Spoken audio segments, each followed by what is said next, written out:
The way we work is changing, but one thing remains the same. People work better face to face. So the people at High Five built easy-to-use web and video conferencing you can actually love. High Five is a seamlessly integrated hardware and cloud software solution that lets people work however they choose. That means a sleek in-room device, easy to use from your computer or mobile device, and the standard software is free, so you don't need to pay per employee.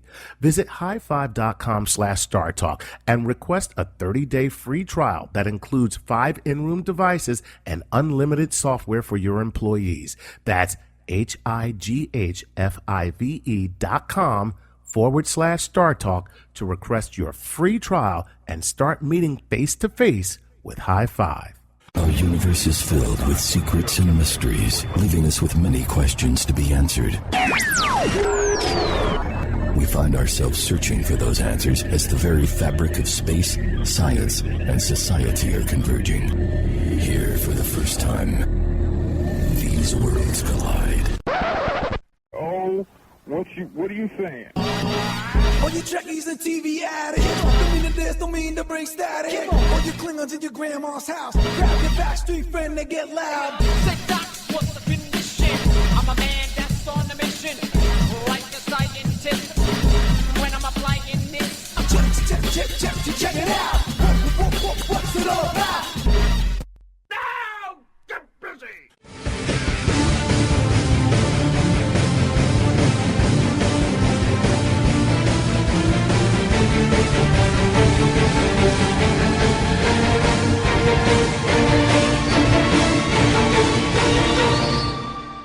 This is StarTalk. I'm your host, Neil deGrasse Tyson, your personal astrophysicist.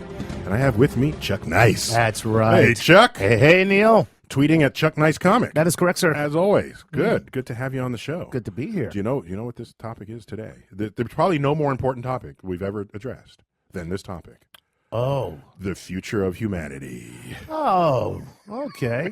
That's what it is. The future of humanity. And we are featuring my interview with the one and the only Elon Musk.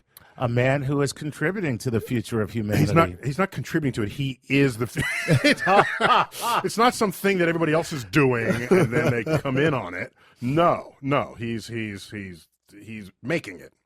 Okay. And sometimes he's referred to as the real life Iron Man, Tony Stark. I have to agree with that, actually. And he's the founder of PayPal. It's an internet company. He's a founder of SpaceX, a rocket company. He's founder of Tesla Motors, an electric car company. And he's chairman of Solar City, a solar energy company. He is the real Tony Stark. There you go. And I thought, I mean, I don't love you, but I thought I should bring in some help on this one. Okay. Is that okay? Another man who... Yeah. There's someone else in my life. Now this is awkward. It's not that awkward. Oh, here he is. Bill Nye. Yes. Over here biting my lip. Is Dr. Tyson going to introduce me? Should I say anything? No, we'll just talk about you. We're talking about Elon Musk, who is Bill, a heck of a guy. Yeah, good to have you here because you've got some serious engineering background. And so a lot of the show, we're going to talk about engineering the future of our civilization. Yeah. And I could make stuff up, dream. but I'd rather you say what real stuff. And plus you're writing a book on sustainability. Climate change and doing more with less. Do you know what it's going to be called? Unbounded. Unbounded. Ooh. Nice. And I want to cultivate. Go ahead. Subtitle, you're a frickin' idiot if you don't believe in climate change. Okay, is that what it is? Well, that might as well be. So it's an extraordinary time. I mean, we're talking about Elon Musk and his vision for the future of humanity. But it's an extraordinary time. As we record this, the state of Florida just forbade would not allow state officials to use the phrase climate change. Yes. Really? Yeah. Or sea level rise. Or sea level. And they're going to, so what's going to happen? The states of Georgia, Mississippi, and Alabama are going to build fences like we have in Texas to keep the Floridians, both the Seminoles and the Chuck, I think no disrespect to anybody who lives in Florida, Georgia, or Alabama, but I got a feeling it's going to be a chain link fence too. Let's keep this water out. Well, let's find out. So let's get to the bottom of what created Elon Musk. I wanted to find out, You know, where did he come from? Where did he grow up? I didn't know anything about the man. Let's find out. Elon, what egg hatched you into this world? Where were you before you? Well, I was born in South Africa. Born in South Africa, and you come to America and make $1 billion. Yeah, I mean, I didn't expect to make $1 billion, I suppose. I mean, I grew up in South Africa, honestly, seeing a lot of the same TV and movies and reading comic books, and it really didn't feel all that different from, say, Southern California, honestly. So you had a kind of baptism into American pop culture at the time. Yeah. I mean, I ate a lot of hamburgers and went to steakhouses and read like every comic book, you know. So my father brought me on a trip to the United States when I think I was about 10. I remember it was a really awesome experience because the hotels all had arcades. So my number one thing was when we went to a new hotel or motel or whatever it is, go to the arcades. And so they had Forget any other services. Forget whether they had bed bugs. You're looking for arcade games. Yeah. What did video games do for you? I mean, they're incredibly engaging, and they made me want to learn how to program computers. Because then I thought, well, I could make my own games, and then I could also... I wanted to see how the games work. Like, how did you create a video game? That's what led me to learn how to program computers. So you became a programmer. Yeah, so I had one of the first video game consoles. It didn't even have cartridges. It had like 4 games that you could play, and you could like pick one of the 4 games you could play. That was it. And then it went from there to the original Atari, and then in television. And then I was in a store and saw a Commodore VIC-20. And I was like, holy crow, you can actually have a computer and make your own games. I thought this was just one of the most incredible things possible. Took all of my saved allowance and then hounded my father until we got the Commodore VIC-20. And then it came with this manual on how to program in BASIC, which I sort of spent all night, several days in a row, just absorbing that. And on your own? No one forced you? No. This is self-motivated. I got to know this. This is good for me. I've spent like 9 or 10 or something. So you were fluent in BASIC at age 9 or 10? Yeah. I kind of got OCD on the thing. Maybe it's not technically OCD, but I certainly got obsessive. Let me put that, at least the O part. So programming is power. Else. You get to control something. Yeah, you can construct a little universe. And when you first do it, you're like, wow, this is incredible. You can actually make things happen. Like you type these commands and then something happens on the screen. That's pretty amazing. So there is hope for all the parents who have middle school children who are lost in their video game. Absolutely. They too can be a billionaire. I'm sorry, what I was just playing. Bill, we're over here. Put the video game down. Put your PS Vita down. Yeah, you know, actually, that's my son is a video game craze ball. How old is he? He's 9. He's 9. Yeah, it doesn't get better. Doesn't get better. Right. But his favorite game is something called Minecraft. Yeah. I know nothing about it. Oh, well. However, I started watching him play this, and I went, you know what? This isn't bad. This guy's learning how to create his own universe. It's very imagination-driven. And now he wants to learn how to code. We love the guy. It could go diabolical if he wants to create his own universe. I just want you to know. It's not as easy as it sounds. On the radio, create your own universe. Hey, great. So just a quick resume of Elon Musk. So, in 1999, he founded the company that would become PayPal. Wow. And then sold it to eBay. And he ran off with $180 million in it, and he was 32 years old. And so... How did he make a living between university and 32? Well, there's more of this interview that we will find out. But I don't know. He was like making companies and selling them, and then the way you do. On. Yeah. Of course, that's how you do it. Exactly. Let's find out. That's hard. So what I wanted to know was, while he was in college, what was he thinking about? You know, most of us in college, you want to major, get a job when you come out. Let's find out what he was thinking about.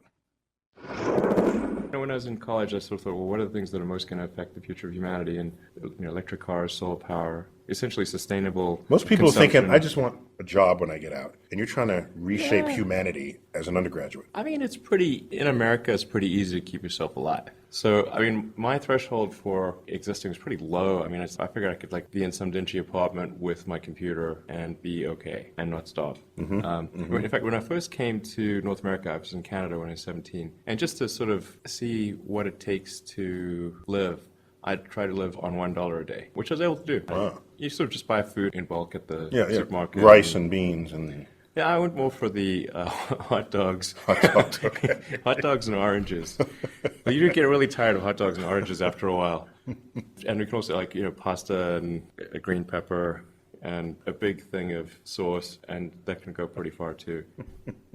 So I was like, okay, if I can live for $1 a day, then at least from a food cost standpoint, well, it's pretty easy to earn like $30 in a month, So, Yeah, I would think. So it'll probably be okay. Okay, Yeah. so that allowed you to not have to worry about money because you did well, the experiment. Yeah, I did the experiment, exactly. So this was an important psychological, philosophical anchor for you. Not to Yeah. put words in your mouth, but that's a starting point to launch anywhere you want to go. Yeah, absolutely. And so now you've got a baseline, a life baseline from which to go new places, intellectually, psychologically, financially. So what came first? Thoughts of an electric car or thoughts of space?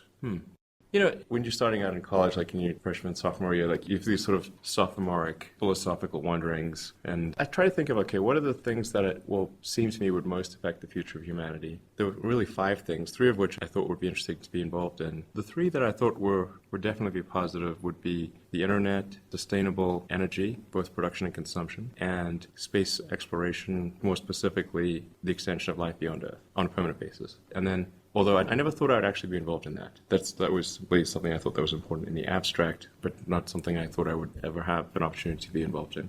And then the 4th one was artificial intelligence, and the 5th one was rewriting human genetics. These were just the 5 things that I thought would most affect the future of humanity. So, Chuck, did you want to change humanity when you went to college? I didn't even want to change my underwear when I was in college. Are you kidding me?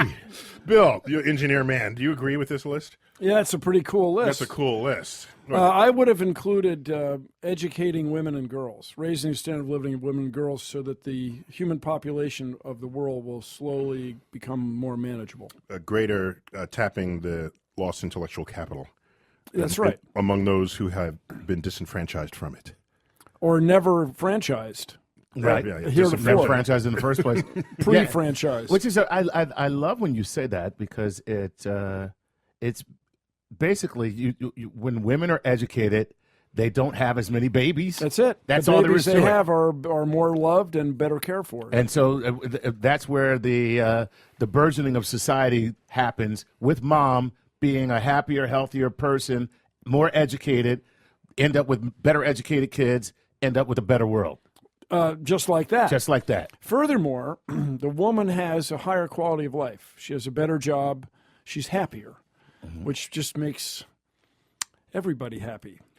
So Elon, after he sold PayPal, and had a bajillion. See, now that's where I stop. You be done. You're good. That was a mistake you made. That's where I'm just. You got a couple $100 million. $180 million. You're good. You're good to go. Yeah. He's not that kind of guy, though. Yeah, exactly. Push. And so what he wanted to do, he wanted to go into space. Wow. Let's find out how that got started. When I started out, my goal was to do a philanthropic mission with the intent of increasing NASA's budget. That was my goal. I was confused as to why we'd not yet sent a person to Mars. It seemed like this was obviously the goal after the moon, and we'd not made progress on that. And when it became clear that PayPal was going to get sold, a friend of mine asked me what I'm going to do next, and I said, well, I don't know what I'm going to do next, but I'm always curious about what's going on with space and why have we made progress. I just wonder when we're going to send a person to Mars. So I went on the NASA website, and I couldn't find a date. I was like, well, maybe it's here somewhere, and I just can't find it.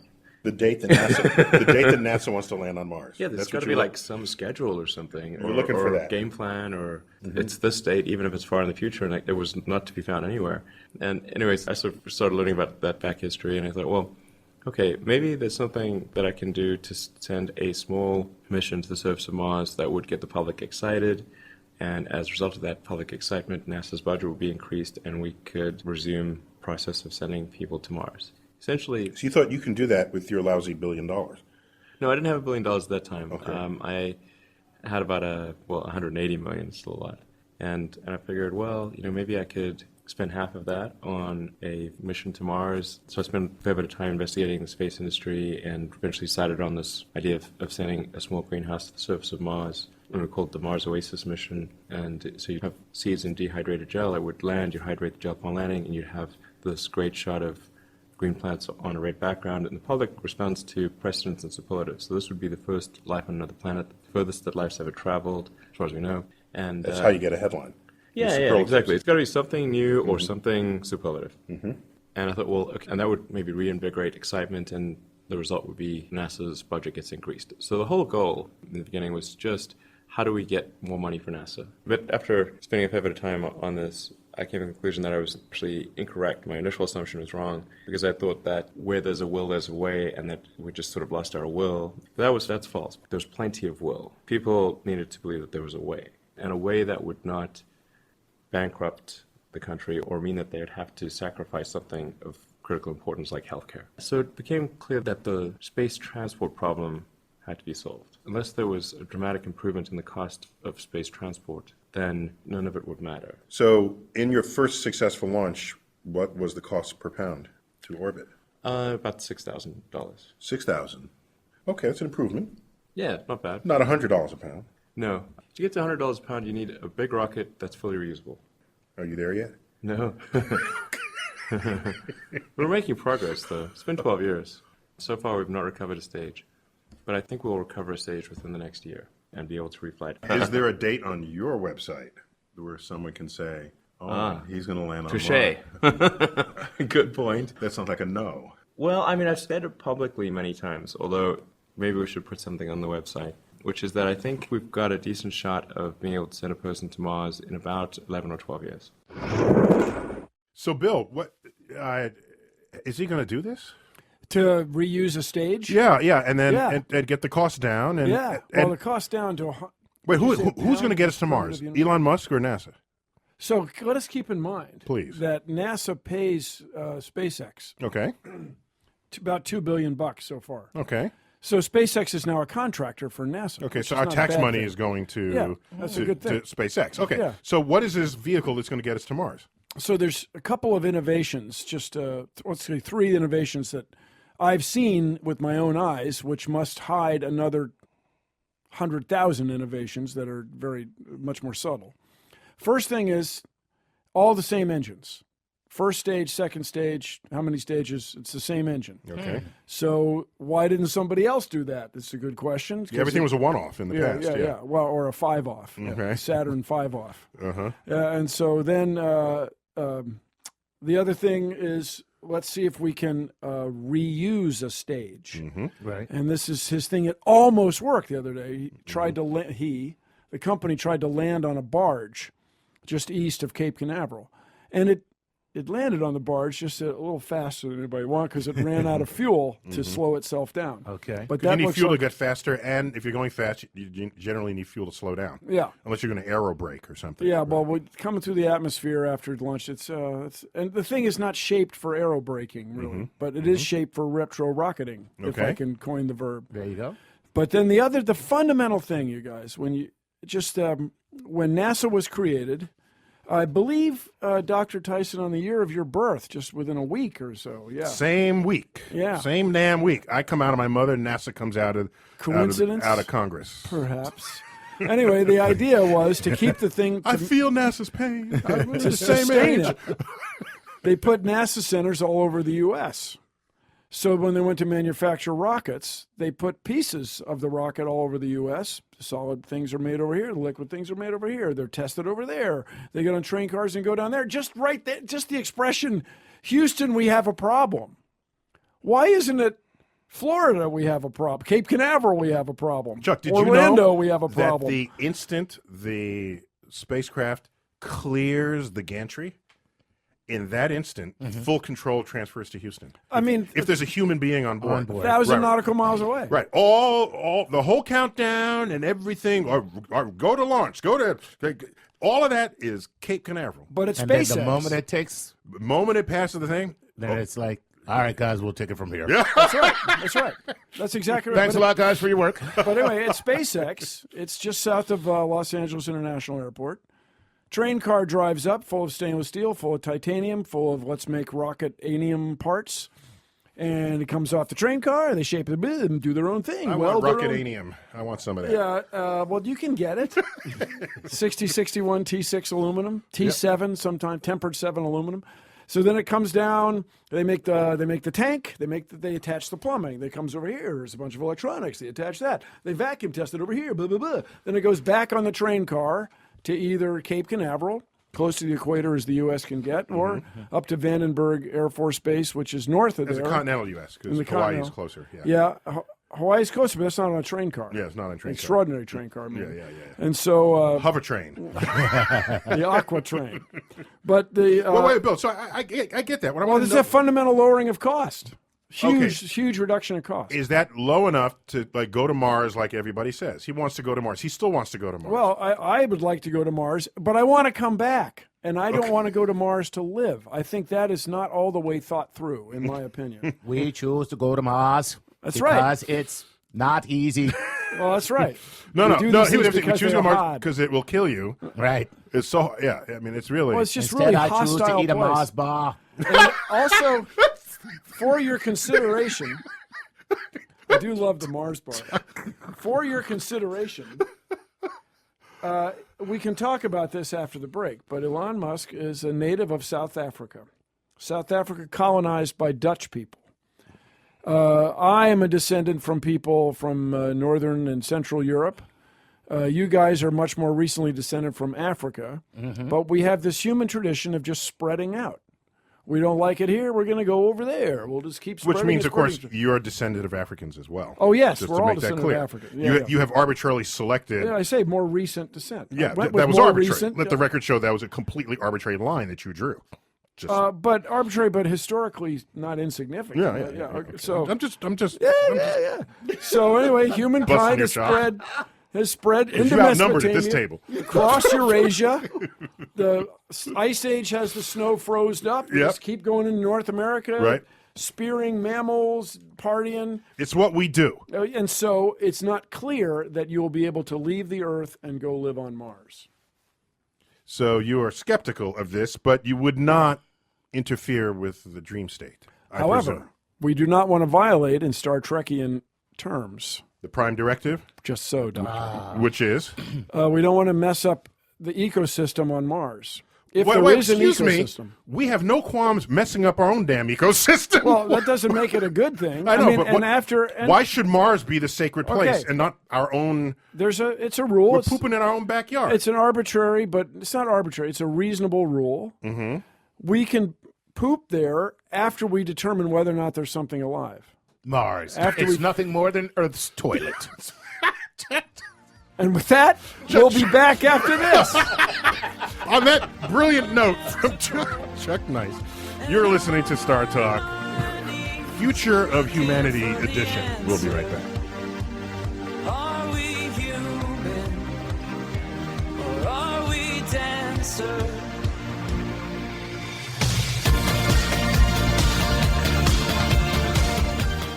We've got a great sponsor today that can definitely be a game changer for you. They're called Next Issue. They're like Netflix for magazines. It's the new newsstand. Trying to avoid the clutter of a normal magazine subscription? Well, look no further. The future of magazines is here. You'll be able to read Popular Science, The New Yorker, Wired, National Geographic, and more. Now, those are just my favorites, but there's more than 140 to choose from. The whole thing costs less than 2 magazines at the newsstand for all your favorite reads. So if you're like me and you travel and enjoy reading magazines to pass the time, now you can carry all of your personal faves right on your device. So that's convenience, incredible value. It's available on all the popular devices. And hey, we're going to offer you a 30-day free trial. Listen, you have nothing to lose. So go to nextissue.com/StarTalk and sign up today for your first month free and 50% off Next Issue's most popular premium plan for the next 2 months. It's a great deal and only available in the U.S. by going to nextissue.com/StarTalk and sign up today. That's nextissue.com/StarTalk. The future of space and the secrets of our planet revealed.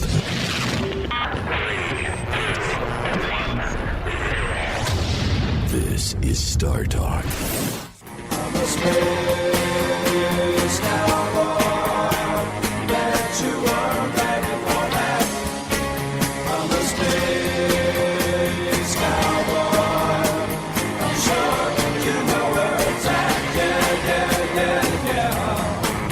We're back on Star Talk.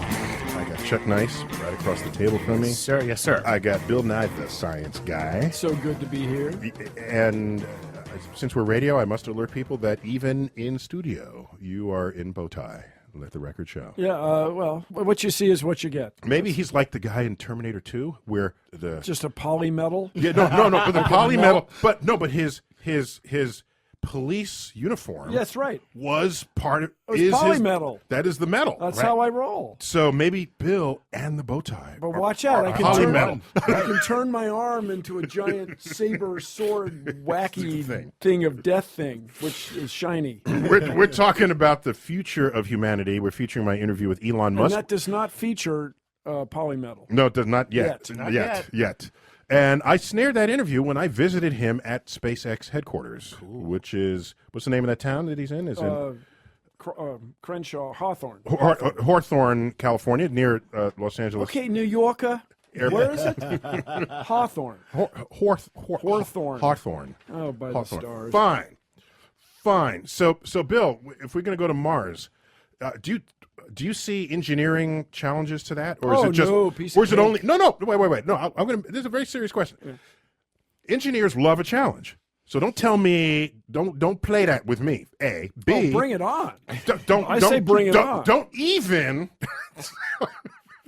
So my question is it just a matter of money, or even if I gave you as much money as you want, you might not be able to solve some of the engineering problems. Oh, we can solve the problem. Snap. We can solve. That's what I figured. Yeah, because we land a rover from a freaking rocket crane. Right. We can solve the problems. Right. But as far as this colony idea, everybody. Okay. There's no liquid water as such. Mm-hmm. Oh, well, Mars was once very wet, and we found evidence of ice. All good. But it's not like there's a river there. Right. Okay.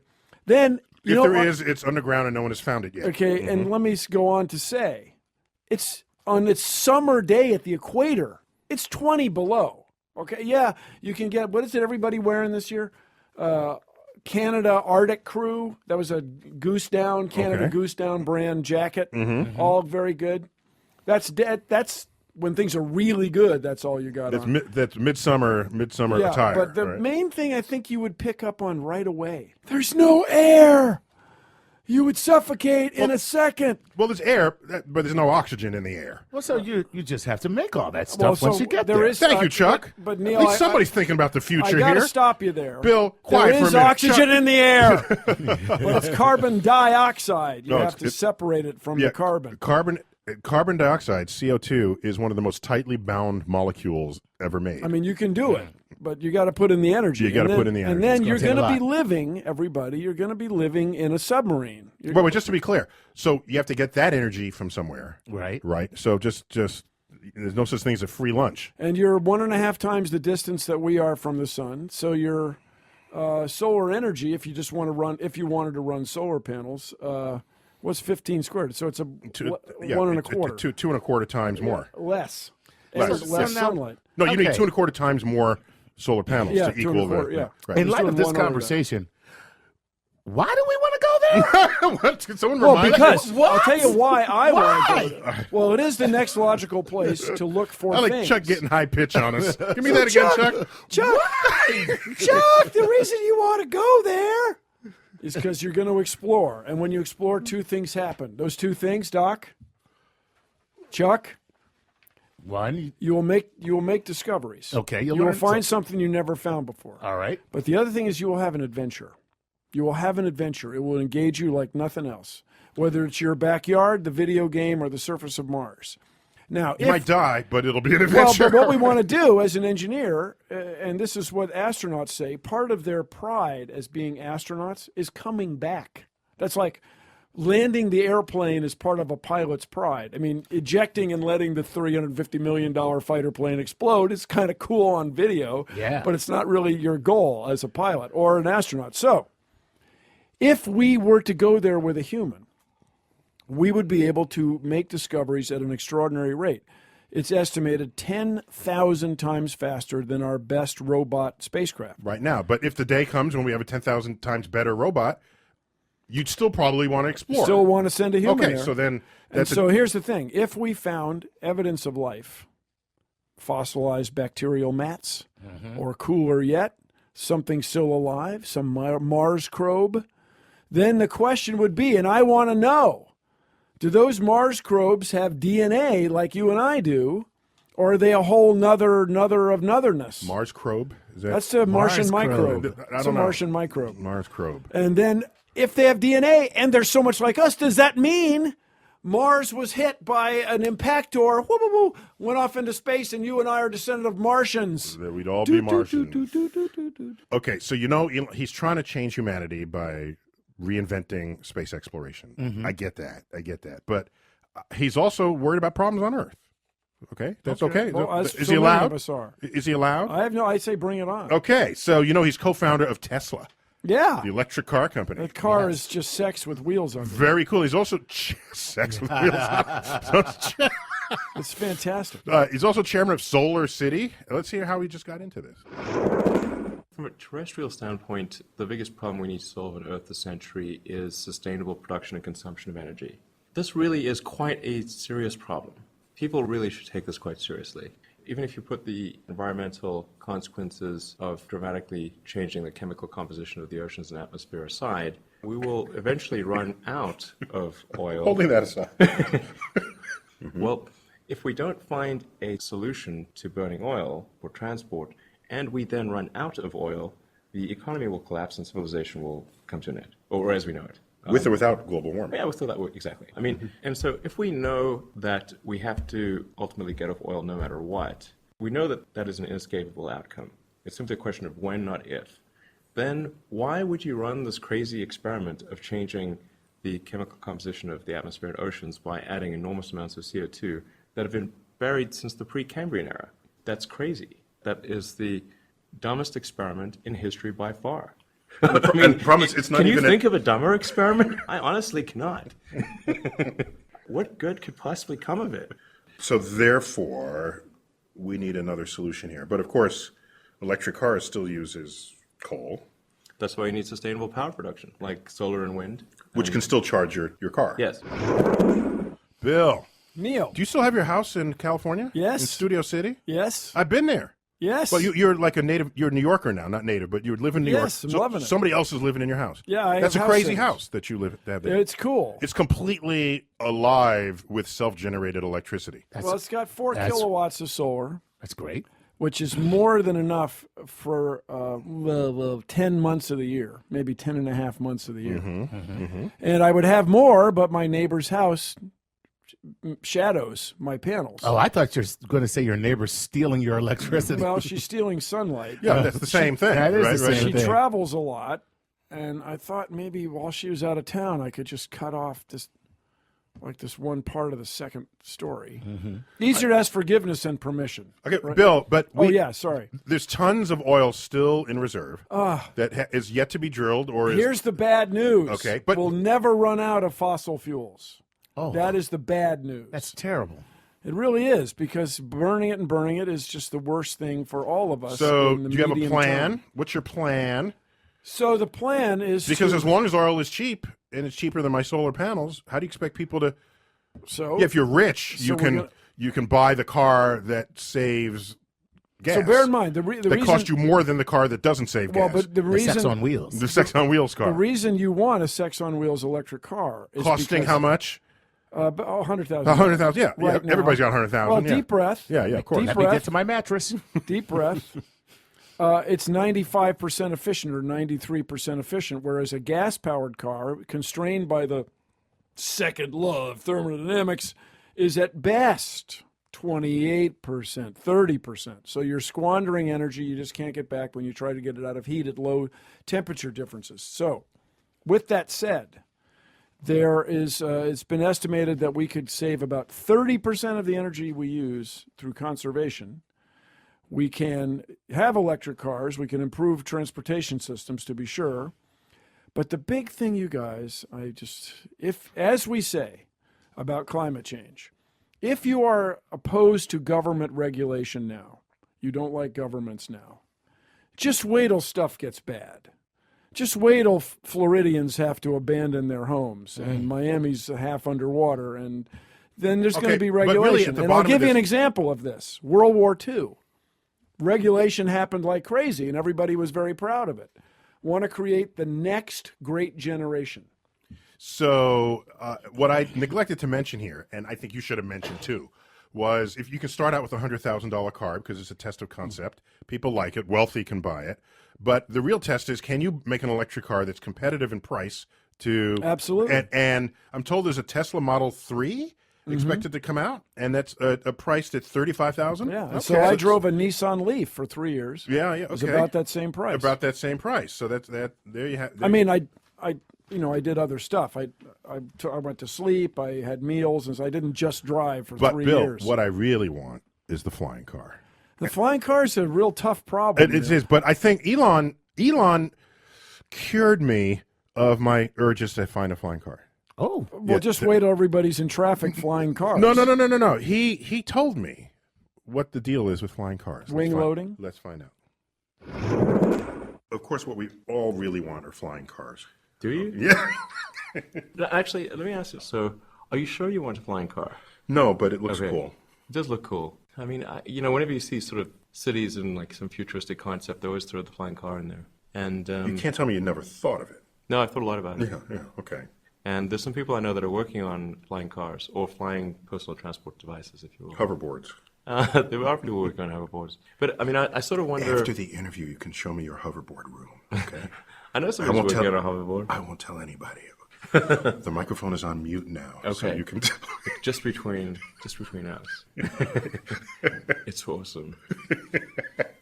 I'm debating, like, should there be flying cars or shouldn't there be flying cars? I'm of two minds on that, because if there are flying cars, then, well, obviously you have added this additional dimension where now a car could potentially fall on your head and will be susceptible to weather.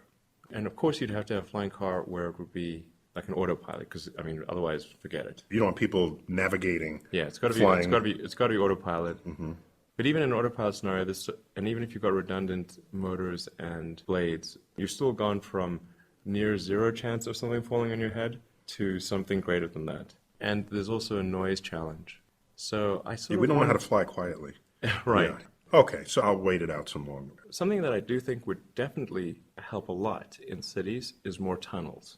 Essentially, with a flying car, you're talking about going 3D. And there's a fundamental flaw with cities where you've got dense office buildings and apartment buildings and duplexes, and they're operating on 3 dimensions, but then you go to the street and suddenly you're 2-dimensional. Because it's a surface. Yeah, This is how New York City solved this with the subway, going Right. underneath multiple layers of subway. Right. So we are actually traveling in 3 dimensions, but below the ground rather Yes. than in the air. But I think if you were to extrapolate that to cars and have more car tunnels, then you would alleviate congestion completely. In And cities. you wouldn't need the flying car. You would not need a flying car in that case. And it would always work even if the weather's bad. And It would never ice up. It would never ice up, and it would not fall on your head. So We're going it to get seems- started on that right away. I think those sound like the words of a man who owns a car company. That's all I'm saying. A non-flying Yeah, car and company. if I had a company that made non-flying cars, I probably wouldn't want to have a flying car. You would say build more roads. Exactly. Build No, more but he's got roads a and point. tunnels. You don't want a car falling on your head. Plus, a point that came out in my conversation with it, but it didn't make the clip, was we have flying cars today. They're called helicopters. Yeah. And they're really noisy. Yeah. And in fact, if you want something as heavy as a car to levitate, it's going to be making some noise Well, it's also going to use a lot of energy. and a lot of energy. Well, that's because, in the word of another physicist I know who flies his own plane, he said helicopters don't fly as much as they beat the air into submission. Who said this? Who said that? It's true. It's true. It's That's completely Well, there. the air doesn't submit; it just flows down, having enough momentum to hold the helicopter up. And now, Elon Musk brings up another good point. What? When we have humans operating the Tysonic flying car, which competes with the Chuck Tysonic. Nice subterranean vehicle, who's going to drive the thing without all kinds of trouble? And so, it always fascinates me when you look at highways from the air when you're in an airplane or a helicopter. It looks so orderly. Yes. It really does. Cars all they merge, they go along, very cool, but you're using a human brain. This thing is capable of art and radio shows and and rocket companies. You're using this brain to do nothing but operate this car on this right-of-way. Stay in a straight line. Stay in a straight line. Stay in a straight line. Change stay lanes. in a Look over straight your line. shoulder. Look over head check, head check, head check. Whoa, head check. And so this is why this seems like a real opportunity. Well, to my favorite improve bumper things. stickers ever. Caution: driver applying makeup. That's my favorite. I've seen it. I see I've you've seen driven it. behind me. No, is that right, Chuck? That's a lot of info. Okay, so Chuck. you don't want A lot of drivers. information, Chuck. You don't want humans driving cars. You want driverless cars. Yeah, at a very high level of reliability. Now, I used to work at Boeing, and you get a triple. You worked redundant- on the 747. 747, a little bit 727, 3757, but Yeah. what you want That's is the lingo, Chuck. I know. Oh, that's how you- He's showing that off now. Sound like you were giving me your number. but these are all planes. Everyone from Boeing has a 777 in their phone Well, number. yeah, but an interesting point of interest: the 727, the 737, 757 have the same tube. The 717, which was the 707 KC-135, have the same tube. And so, where was I going? When it's triple redundant, autopilot, you can count on it. It's going to land the plane. Gotcha. But the problem with cars is not you don't have nearly the traffic control that you have in airplane. So who do you think is going to win this? Tesla, and with a driverless car perhaps coming out of their shop, or Google? Well, Tesla makes cars. Yeah. Google makes software. You Okay. can't have one without the other to be Oh, driverless. so this is like a chocolate and peanut butter thing. Exactly. Whoa. You got your car in my software. You got your software in my car. But wait, you're both right. Chuck, I love setting you up. But wait, there's more. Yeah. When you think about the automotive industry writ large, everybody uses the same parts. What the gas gauge sensor, the speedometer, the Yeah, yeah, yeah. tires, the nuts, all the bolts, all the same standard. There's a little competition, but you can get a lot of commonality. And so we will see what happens in the near future. When we come back, we're going to find out what Elon Musk is really worried about. Should I give you a hint? Go ahead. No, I'm not. God, I have. When we come back, find out what keeps Elon Musk awake at night on StarTalk.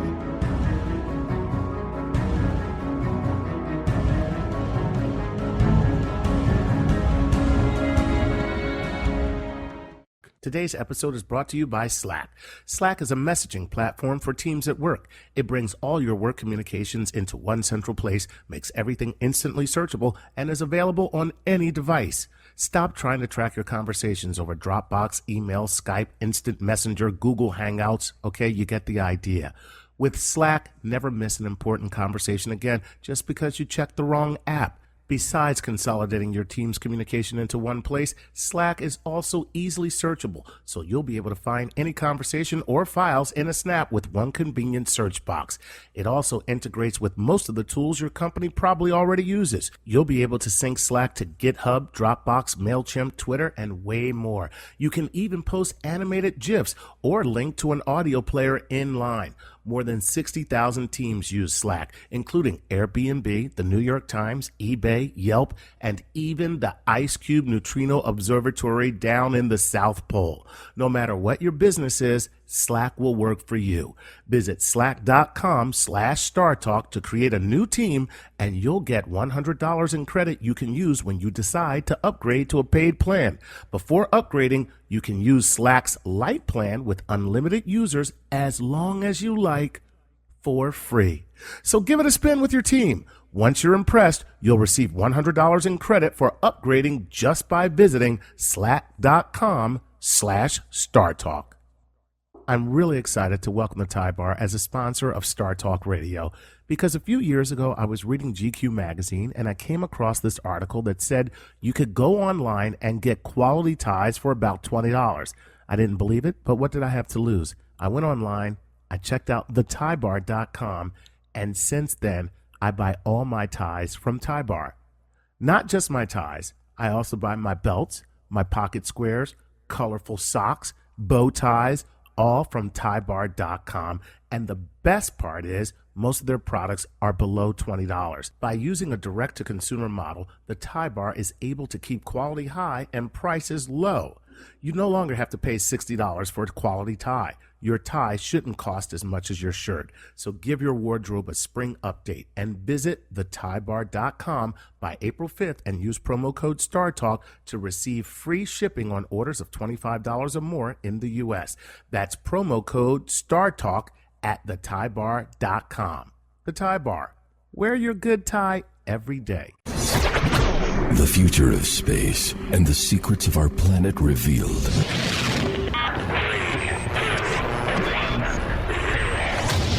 This is StarTalk.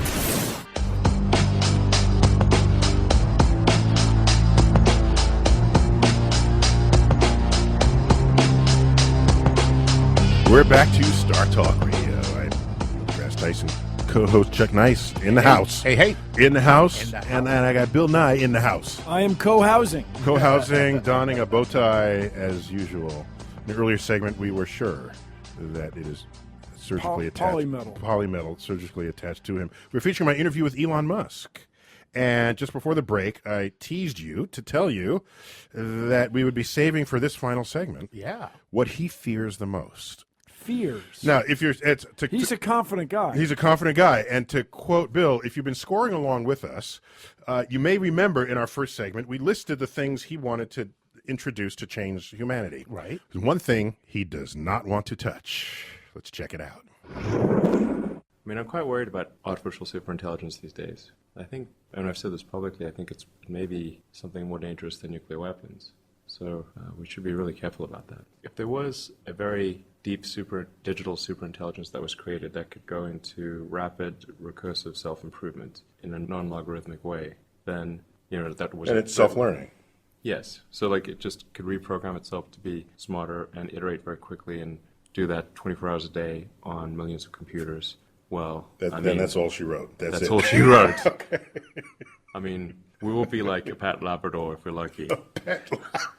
I have a pet Labrador, by the way. We'll be their pets. It's like the friendliest creature. But no, they'll domesticate us so that we will be lap pets to them. Yes. I mean, or something strange is going to happen. They'll keep the docile humans and get rid of the violent ones, and then breed the docile humans. Yeah, I mean, the utility function of the digital superintelligence is of stupendous importance. Yeah. What does it try to optimize? And we need to be really careful with saying, oh, well, how about human happiness? Because it may conclude that all unhappy humans should be terminated. And, that we should all just be captured and with dopamine and serotonin directly injected into our brains to maximize happiness because it's concluded that dopamine and serotonin are what cause happiness. Therefore maximize that. I'm just saying we should exercise caution. What do you think of that? Wow. So just to be clear, he's not talking about artificial intelligence. Right. He's talking about artificial superintelligence. The kind that can self-learn. Okay, so 20% of the world's population of people does not have electricity. Mm-hmm. They've never made a phone call, not a cell phone call. They've never made a phone call. Mm-hmm. So when the superintelligence takes over Chicago or whatever, what are people in East Africa going to give a rip about? Okay, so you guys have managed to kill yourselves. Way to go. We're looking for some corn here. So I get it. But I think people have to keep in mind, computers are so reliable, and they're so much part of our everyday life now. We take them for granted. But somebody is, literally or in a sense, shoveling the coal. Okay. What happens if you unplug the supercomputer intelligence thing? It will find a new source of energy. No. Because it has its own nuclear reactor. The failure of that logic is the assumption that it would let you unplug it. Right. Yeah. Okay. But how did it create that thing to keep it from? I'm just saying. I'm with you here. It seems like a solvable problem. So I'm looking here. We have three levels of intelligence: artificial narrow intelligence. So that's a computer doing one thing better than anything. Is not getting anybody's way. A calculator. Let it do it. One wins at Jeopardy. And no, that'd be artificial general intelligence, which would be general intelligence, but it's not. It's not hell bent on taking over the world. It's that IBM computer, right? Yeah. It goes across. Yeah. Which one was that? Watson. It's Watson. Okay. Watson. So it's the super intelligence that scares him.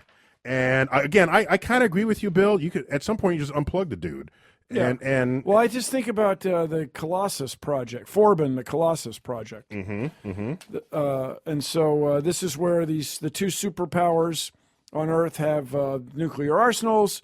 They're controlled by computers, so they connect the two computers. And, trouble ensues, okay? And so you try to unplug it, but they have their own nuclear reactors that run them. this is the movie War Games, like all over again. Yeah. Well, it was before War Games. It was a novel. And then a movie. But the deal is that running a nuclear power plant is not straightforward. It takes somebody shoveling the coal, moving the stuff around in the waste in the pile. Ponds, Yeah. the So rods. there's also much ado about the singularity. Ray Kurzweil. I got to get him on StarTalk because I'm just not with him on this. Well, but I don't want to badmouth him unless he's sitting in front of me. This is everybody. When I so do he a can college badmouth me talk- back. Okay. Does this happen to you, Neil? When I do a college talk, somebody asks me about the singularity. I know, and people When all a freak computer out. is as smart as a human. Right. And This would it's be always plugged in and has no arms or legs Right. and does something. right. Somehow, what is it going to do? It's going to chase you down the street? Like, what's it going to do? Well, no, it's going to actually get the machines to do its bidding for it. Yes, it'll Like in control Terminator. your Like in thermostat. Terminator, right, It will that was- control your thermostat and your self-driving car. I'm cool with that. But this notion that somehow the world is fundamentally different before and after the but singularity. from a historical standpoint, I could buy it. Like, No, we'll be different, but we're not going to be. It's not. We're going to be running screaming out of the apartment. No, when machines took over our physical labor, did we say, "Oh my gosh, this is the crazy day"? No, it happened slowly, and we're fine. Right. And now we got people repairing machines. I don't have, so. and there's still artisans carving the thing. we by got to hand. get him on the show. I'm going to get him on the show, and then we'll give him a piece of our mind. But we can't leave people freaked out over the fate of the machines that we create and their capacity to turn us into domesticated pets. Let's find out if Elon has any positive thoughts about the future at all. Thank God. I'm quite optimistic about the future. I mean, I don't think we're about to enter a dark age. It could happen, but it's not, I think, not likely anytime soon. Not before you get to Mars. Hopefully not before we get to Mars. But bear in mind that And part of the act of trying to get to Mars is a force to keep us out of the Dark Ages. I mean, there's always a chance that something calamitous could happen to Earth, either a natural or man-made catastrophe. Certainly we see that in the fossil record. And we've invented all sorts of ways of doing ourselves in that the dinosaurs didn't have. And we haven't managed to solve the asteroid problem. So, therefore, our risk is higher, okay? I'm sure people realize this. If you haven't solved the problems that have caused the prior extinctions and you've added new ones, you've not improved the situation. And that's sort of where we are right now. And there are some really smart people that are a lot more pessimistic than I am, like, the Stephen Hawkings of the world and Martin Rees, the Royal Astronomer. They're all quite pessimistic. I'm a naturally optimistic person, but I do think that there's value in establishing life insurance, which, if life as we know it is on more than one planet, then the light of consciousness as we know it is likely preserved into the future for much longer. Of consciousness is preserved. No, this is a beautiful talk. What? That was his optimism? What, Jack? That was optimistic? Oh, the thing that took out the dinosaurs, that's still a thing. It is could still a happen. thing. It's still a thing. And by the way, we'll probably take ourselves out before that. And that's still a thing, too. Yeah, but you know what? I'm pretty optimistic. No, here. But you guys, back in the day, there were no humans when the ancient dinosaurs were taken out. Yeah, There's no evidence that the ancient dinosaurs had a space program. at all. They didn't even have opposable thumbs, much less. So it doesn't Right. seem like they did. And so we have that leg up. Also, they're going on 9 billion people. If you kill almost everybody through extraordinary means, somebody's going to leak through. Much more easy to leak through here on Earth than on Mars. Here's what I'm in saying. my You want to opinion. become a multi-planet species. Whatever effort that takes, I've said this before, it seems that it would be less effort to deflect the asteroid than to terraform Mars and ship 1 billion people there. Yeah. I'm with you on that. Deflect the damn asteroid and get on with life. raise If you have the enough power food. to terraform Mars, you have the power to fix Earth. Yeah, and Martian atmosphere is getting scraped off all the time. That's what but I'm it's still a saying. win. Listen, everybody- What this fears is you the where- most? What fears you the most? We got to wrap it up. What fears you the most? the dark. The Sorry, I go with the simple stuff. It's the truth. Okay. The monster under your bed. All right, Bill, what fears you the most? Climate change, then asteroids. You know what I fear the most? What? that we lack the wisdom to understand our own fate so that we then become victims of it rather than conquerors. This sounds like those who do not know the past are condemned to repeat it. It's a version of that, I think. We got to call it quits there. Bill Nye, thanks for being on the show. Chuck Thank Nice, you. as always. Always a pleasure. My co-host. You've been listening to StarTalk Radio, and I've been your host, Neil deGrasse Tyson, your personal astrophysicist. And as always, I bid you to keep looking up.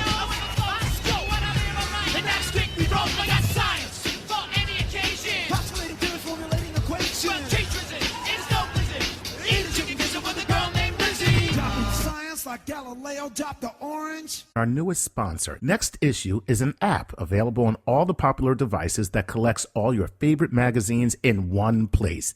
That means unlimited access to current and back issues. I've started my trial, and I've already downloaded Popular Science, The New Yorker, Time, Newsweek, Wired, Men's Fitness, but there's over 140 to choose from. I think it's worth it for just my personal faves, but that wide selection definitely sweetens the deal, and I do it all for just one low monthly price. Go to nextissue.com/StarTalk. That's nextissue.com/StarTalk.